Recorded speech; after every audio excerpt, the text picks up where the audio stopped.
Hey guys, Marcin here, bringing you on Dragon Ball Z Dokkan battle video, and so today we are going to take a look at the EZA for the Oolong and Launch, which was last year's Halloween card. They're following on the trend, of course, of each time we get to this celebration, this period of the year, we get a new free-to-play farmable card. Obviously, this year's was the Goten and Icarus Jr., and then the previous year's one gets an EZA. So obviously that is these guys' turn ready for this year. So they are, of course, Rainbow full level 10 links. I think I did the Rainbow level 10 links showcase for them when they came out, just like I've done with the Goten and Icarus. And now we're going to check out their EZA. So they have an all types lead, which for a free-to-play unit is definitely very useful if you are a newer player, for doing some of the easier events and stuff, obviously. But it gives you a much broader range for the leader skill. Can be good for things like link leveling and stuff like that as well. But obviously not something we're going to use in the end game meta or anything like that. But their super attack, the bluffing and machine gun, is raise attack and defense for 1 turn, supreme damage to the enemy, and seals super attack.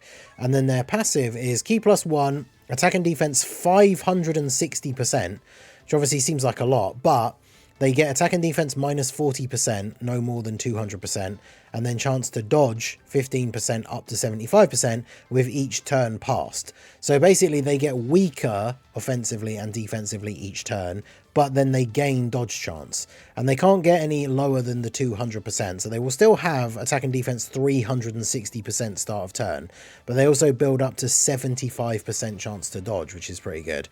Then when there's another Earthlings ally attacking in the same turn, they get an extra 2 key, launch 2 additional attacks, each of which has a medium chance to become a super, and then starting from the 5th turn from their entry turn, they launch an additional super attack.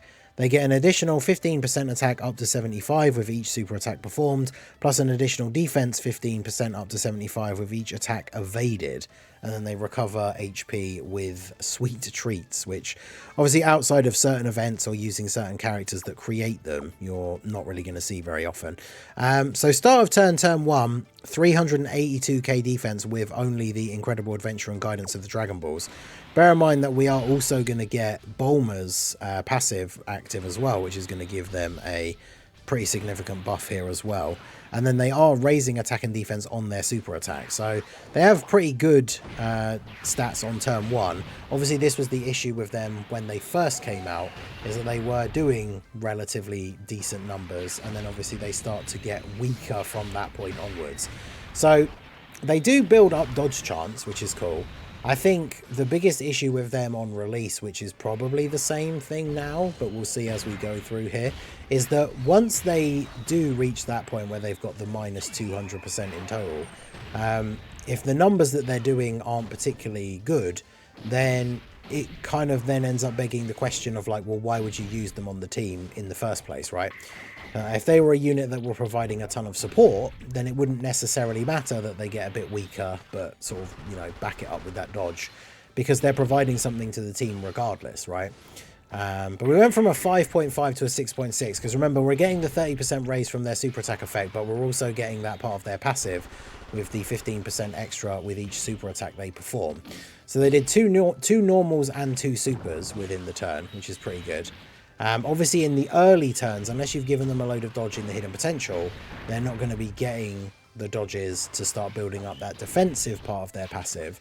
But obviously as the turns pass and their dodge chance increases, then you're going to be more likely to see it.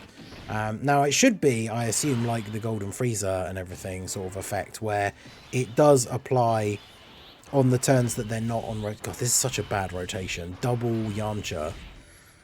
Because I really want to float these guys off for their links with the Oolong and Launch, but man, what a shocking set. I think because we got Bulma and Beast Gohan were ideally going to be the slot 1s for this team, but wow, good work, Yamcha. 0 dodging.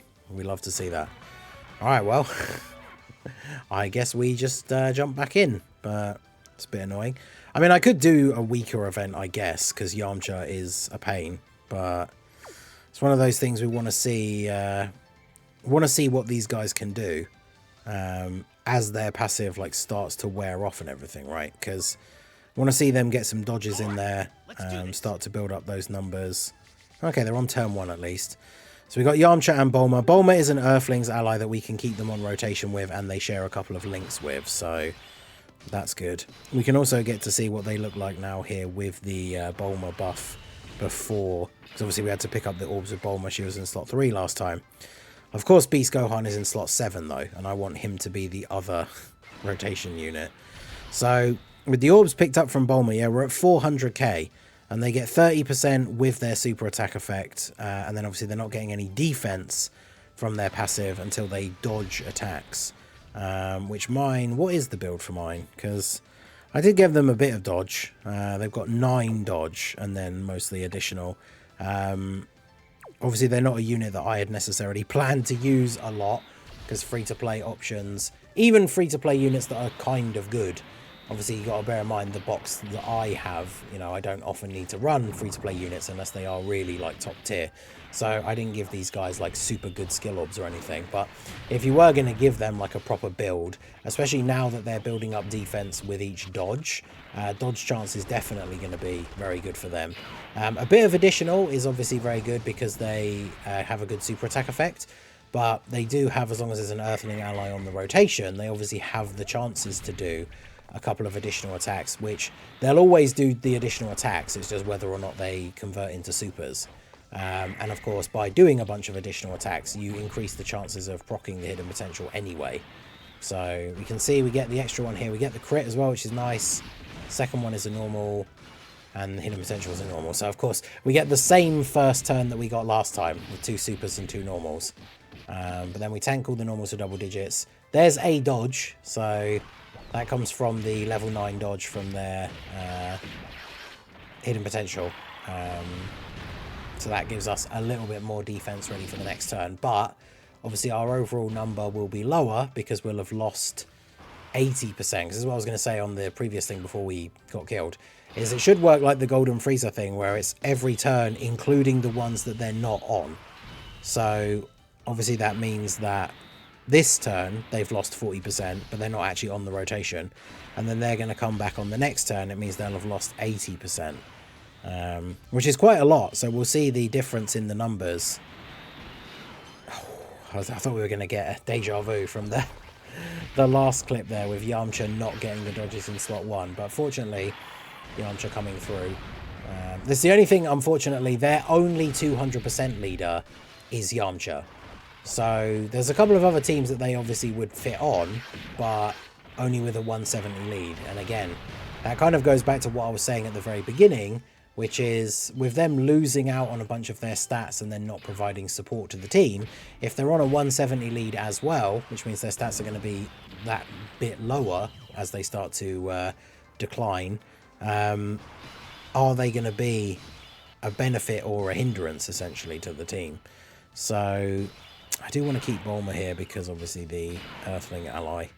So yeah, now they're at 386. I mean, that's not bad, because bear in mind, we got a dodge, but we have lost a certain amount.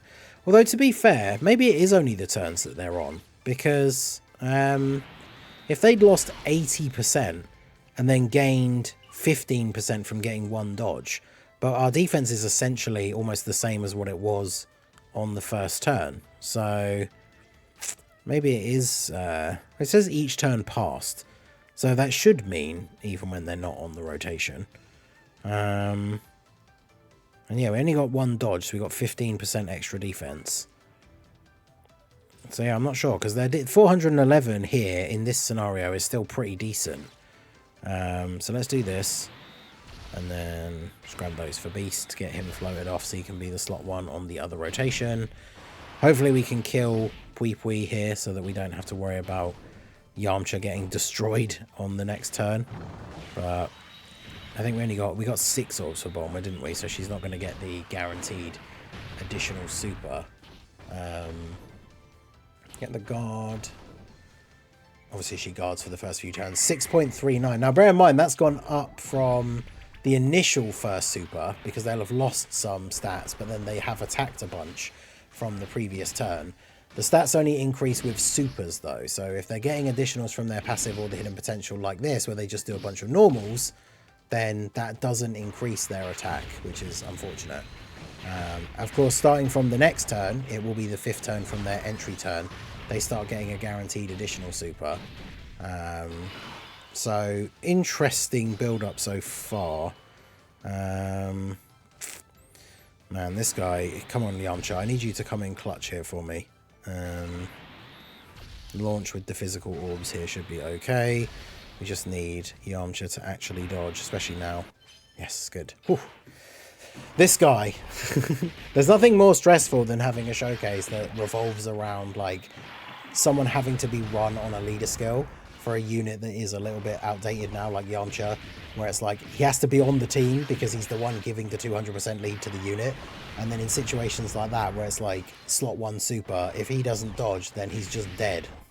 And like in the previous clip, it just means we die and then have to go jump back in. I say previous clip, I didn't like cut or anything, so obviously you guys will have seen that initial part.